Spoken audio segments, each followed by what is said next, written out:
नमस्कार दोस्तों, राधे राधे। स्वागत है दोस्तों आप सभी का। आप देख रहे हैं एएसएन न्यूज। मैं हूं आपके साथ जितेंद्र कुमार। समय हो गया है दिन भर की बड़ी और ताजा खबरों को रुख करने का। शुरुआत करते हैं हेडलाइंस के साथ। उत्तराखंड बोर्ड ने भी रद्द की 12वीं की परीक्षा। सभी 1.24 छात्रों को किया जाएगा पास। देश में पहली बार कर्मचारी वेतन के लिए निगम को बेचनी पड़ेगी संपत्ति। नए कोरोना मरीजों में गिरावट जारी, मौतों का आंकड़ा फिर 100 के पार। यूपी के सभी अस्पतालों में फिर से शुरू होगी ओपीडी। सीएम योगी आदित्यनाथ ने दिए निर्देश। यूपी में 21 से 30 साल के लोग सबसे ज्यादा कोरोना पॉजिटिव। अब तक 20,672 संक्रमितों की मौत। यूपी बिहार के यात्रियों के लिए बड़ी राहत, कोरोना से रद्द हुई 24 पैसेंजर ट्रेनें 5 जून से फिर चलेंगी। उत्तर प्रदेश में कोरोना वायरस से 179 और मरीजों की मौत। 15 से 14 नए मामले आए सामने। गहलोत सरकार की कैबिनेट बैठक शुरू। आरबीसीआई राजस्थान बोर्ड 10वीं और 12वीं परीक्षा पर होगा अंतिम फैसला। राजस्थान विश्वविद्यालय में 6 जून को आयोजित होने वाली प्रवेश परीक्षा स्थगित। एमपी बोर्ड 12वीं परीक्षा भी रद्द। सीएम शिवराज सिंह चौहान ने कहा, बच्चों की जिंदगी हमारे लिए अनमोल। महाराष्ट्र की शिक्षा मंत्री वर्षा गायकवाड़ ने कहा कि 12वीं बोर्ड परीक्षाओं पर फैसला 1-2 दिन में। हरियाणा राज्य बोर्ड ने 12वीं कक्षा की परीक्षा रद्द की। देश में जल्द आ सकती फाइजर की कोविड-19 वैक्सीन, कंपनी ने दिए संकेत। नीट यूजी परीक्षा के लिए जल्द जारी होंगे एप्लीकेशन फॉर्म। एनटीए ने लॉन्च किया ऑफिशियल वेबसाइट। सस्ता हुआ सोना चांदी, जाने आज का भाव। पेट्रोल डीजल के आज के दाम जारी, जाने अपने शहर में प्रति लीटर का रेट।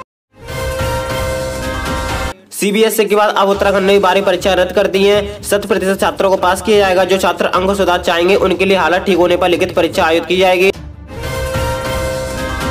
दिल्ली के उप मुख्यमंत्री मनोज सिसोदिया ने बुधवार को कहा कि देश के इतिहास में पहली बार ऐसी स्थिति पैदा हुई है कि किसी नगर निगम को अपने कर्मचारियों को वेतन के लिए अपनी संपत्ति बेचनी पड़ी है। उप मुख्यमंत्री ने कहा कि दिल्ली के नगर निगम कई महीनों से अपने कर्मचारियों को वेतन देने में नाकाम रही है। इसलिए कोर्ट ने निगमों को फटकार लगाते हुए कहा कि निगम अपनी संपत्तियां बेचकर कर्मचारियों को वेतन दे। सिसोदिया ने इसे भाजपा शासित दिल्ली नगर निगम के लिए काफी शर्मनाक बताया है। दिल्ली में कोरोना की रफ्तार कम होने के साथ ही सक्रिय मरीज में गिरावट लगातार जारी है। वहीं संक्रमण दर भी लगातार दूसरे दिन 1% से कम बनी हुई है। हालांकि मृतकों की संख्या भी आज फिर इजाफा हुआ है।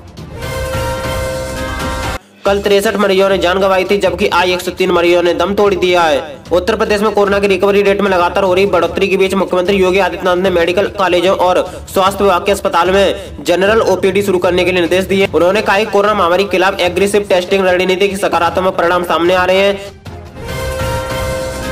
कोरोना टेस्टिंग के मामले में देश में अव्वल यूपी में नए मामलों की संख्या तेजी से कम हो रही है। स्वस्थ होने वाली की रफ्तार में बढ़ोतरी के चलते रिकवरी रेट 97% को पार कर गया है।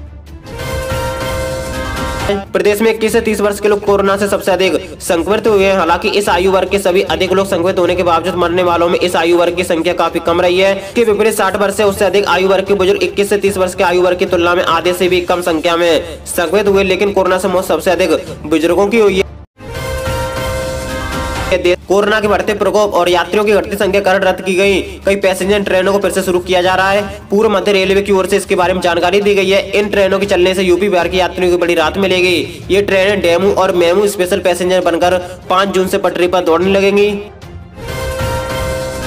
उत्तर प्रदेश में बुधवार कोरोना वायरस संक्रमण से 115 और मरीजों की मौत हो गई है तथा संक्रमण के 15 से 14 नए मामले सामने आए। उत्तर प्रदेश में बुधवार कोरोना वायरस संक्रमण से 115 और मरीजों की मौत हो गई है तथा संक्रमण के 15 से 14 नए मामले सामने आए हैं। अपर मुख्य सचिव अमित मोहन प्रसाद ने बुधवार को बताया कि राज्य में 15 से 14 नए संक्रमितों के सापेक्ष 24 घंटे के भीतर 4 या 9 से 39 मरीजों को अस्पताल से छुट्टी दे दी गई है। इसके साथ ही अब राज्य में 16,44,511 मरीज संक्रमण मुक्त होकर पूरी तरह से स्वस्थ हो चुके हैं।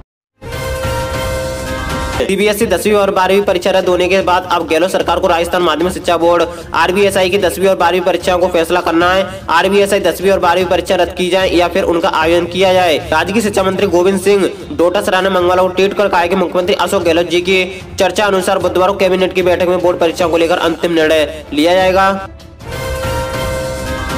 कोरोना महामारी के कारण लंबे समय से सभी स्कूल कॉलेज बंद हैं। स्टूडेंट्स ऑनलाइन क्लास के जरिए अपनी पढ़ाई पूरी कर रहे हैं। ऐसे में बोर्ड एग्जाम या फिर किसी विश्वविद्यालय की प्रवेश परीक्षा की एक चिंता विषय है। छात्रों की सुरक्षा को ध्यान में रखते हुए राजस्थान विश्वविद्यालय जयपुर में 6 जून को आयोजित होने वाली प्रवेश परीक्षा आगामी आदेश तक स्थगित कर दी गई है।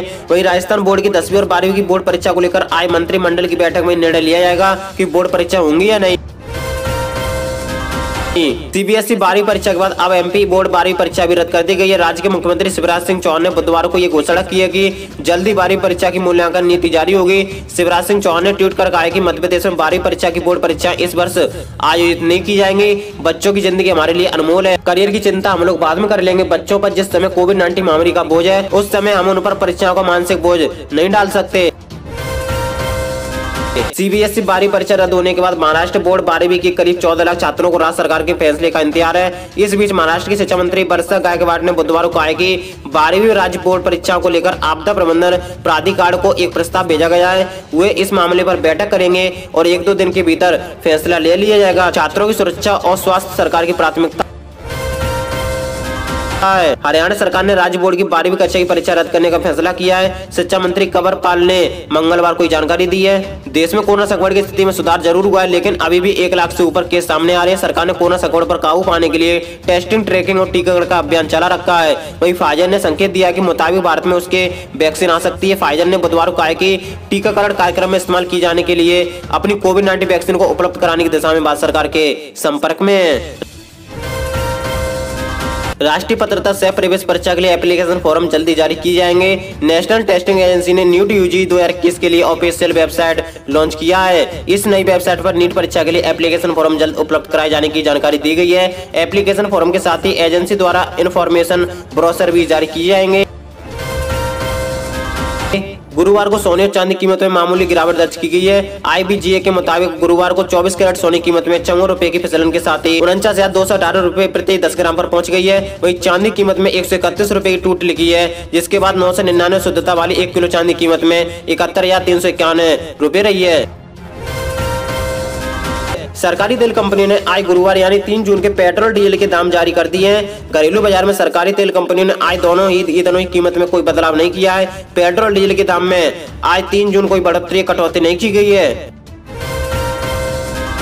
और इसी के साथ दोस्तों आज दिन भर की 10 बड़ी खबरें मुख्य समाचार टुडे ब्रेकिंग न्यूज की सभी वीडियो को फिनिश करते हैं। दोस्तों वीडियो को लाइक करें और रोज मुख्य समाचार देखने के लिए आप हमारे चैनल को सब्सक्राइब करके बेल आइकन ऑल पर सेलेक्ट करें, जिससे हमारी सभी वीडियो आप तक सबसे पहले पहुंच सके। तो दोस्तों thank you, take care, good bye, जय हिंद, जय भारत, नमस्कार दोस्तों, राधे राधे।